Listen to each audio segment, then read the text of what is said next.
bienvenue à cette activité de lancement de notre nouveau produit Confiance Plus, qui est un dispositif intra-utérin destiné aux femmes qui veulent adopter une méthode de planification familiale moderne, sûre et efficace au travers de notre réseau de services Plus Control. Mes chers amis, chaque jour, 6 à 7 de nos femmes meurent parce qu'elles ont commis l'erreur d'être enceintes. Est-ce normal? Quand nous savons que dans beaucoup d'autres pays, la grossesse est vécue comme un événement important. Pourquoi nos femmes devraient-elles la vivre comme un handicap, un stress, une douleur et pire, une chance comme à la roulette russe? Pourquoi? La femme haïtienne qui tombe enceinte a une chance sur 37 de mourir en Haïti au cours d'une grossesse, comparée à une chance sur 8700 par exemple pour un pays comme le Canada. La planification familiale représente l'un des 3 piliers qui peuvent nous aider à réduire le taux de la mortalité maternelle en Haïti, qui demeure la plus élevée de la région de l'Amérique latine. La prévalence de la contraception en Haïti est de 35% aujourd'hui, d'après la dernière enquête de l'ENUS 5. PSI Haïti, qui est une ONG locale, appuie le ministère de la Santé publique et de la Population depuis déjà plus de 30 ans dans leur travail d'éducation, d'information de la population haïtienne en général, sur les différentes méthodes de planification familiale, mais aussi PSI Haïti met à la disposition de la population haïtienne différents produits de planification familiale, sûrs, efficaces et modernes, comme notre injectable Confiance, notre pilule Piplan et notre préservatif Panthère, grâce au support de la USAID et notamment via notre contrat pour marque. Malgré une amélioration de la prévalence contraceptive en Haïti, notre demande non satisfaite reste quand même assez élevée, près de 35% si on doit se baser sur la dernière enquête émise. Parmi les causes qui sont citées par les femmes pour expliquer les raisons pour lesquelles elles ne vont pas chercher les services, d'après encore la dernière enquête, on peut citer 76%, c'est un problème d'argent. Pour 43%, c'est la distance à parcourir pour aller au service de santé. Pour 21%, c'est la crainte de devoir se rendre seul au service de santé. Et pour 9% quand même, mesdames et messieurs, c'est la permission d'aller se faire soigner.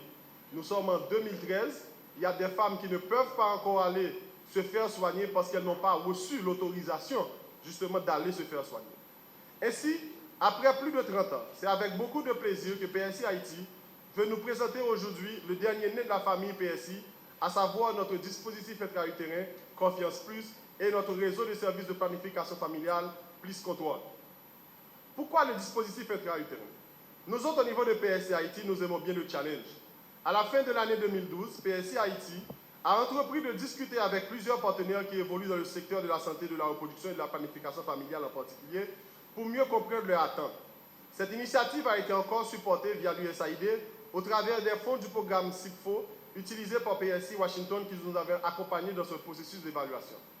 On a rencontré le ministère de la Santé publique et de la Population, la Direction de Santé Famille, d'autres ONG partenaires comme la ProFamille, MSH, la FOSREF, etc., les médecins du secteur privé, les médecins évoluant dans la sphère publique, pour savoir ce que nous pourrions apporter de plus. C'est ainsi qu'il a été porté à notre attention que le ministère de la Santé publique et de la Santé et la Direction de la Santé Famille, via la Direction de la Santé Famille, veut renforcer l'utilisation des méthodes à long terme qui sont encore plus sûres, efficaces et qui donnent de très bons résultats dans d'autres pays, mais qui tardent à démarrer ici en Haïti et qui restent encore très méconnus. Le lancement du projet de réseau clinique franchisé et le nouveau produit de planification familiale, Confiance Plus, qui représente le TCU 380A. Le rapport de l'UNIT 5 montre une amélioration palpable des activités de planification familiale, tendance de la fécondité, baisse de la fécondité, qui de 1994, quand je dis 1994, il faut voir l'ENIS 1, en 2012, qui nous ramène à l'ENIS 5, de 4,8 enfants à 3,5 enfants.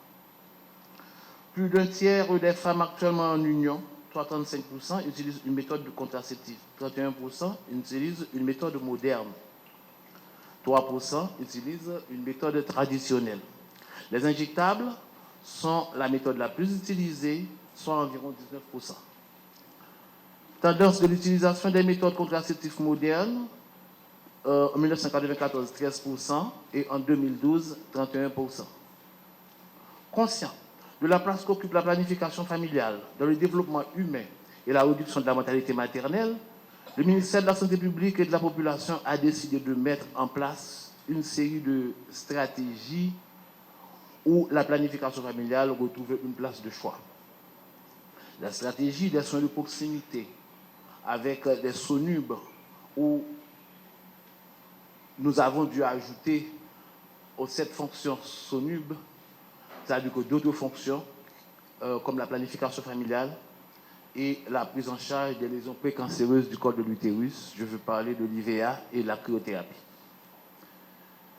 Des points de livraison de services de planification familiale dans les marchés ou à proximité des marchés.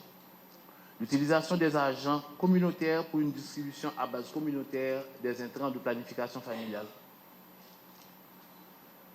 Le ministère accorde une place également prépondérante, je dirais, à la formation des prestataires de services en counseling, en prévention des infections et la prise en charge des effets secondaires. Ceci pour réduire le nombre des perdus de vue ou des abandons. La formation des pharmaciennes et infirmières responsables en suivi et évaluation de la sécurisation des intrants et la quantification des besoins au niveau des départements. De la disponibilité des intrants dans les centres de livraison de services, tout ceci pour nous amener à réduire les besoins non couverts en matière de planification familiale. L'aide de nos partenaires dans cette lutte a été de grand support. C'est pourquoi nous tenons à remercier publiquement le PSOMS, l'USAID. Je veux spécialement citer MSH, LMS, GHPGO, INSAC, ACDI, ONFPA et PSI pour la disponibilité des intrants là où le besoin se fait sentir à n'importe quelle heure du jour et de la nuit.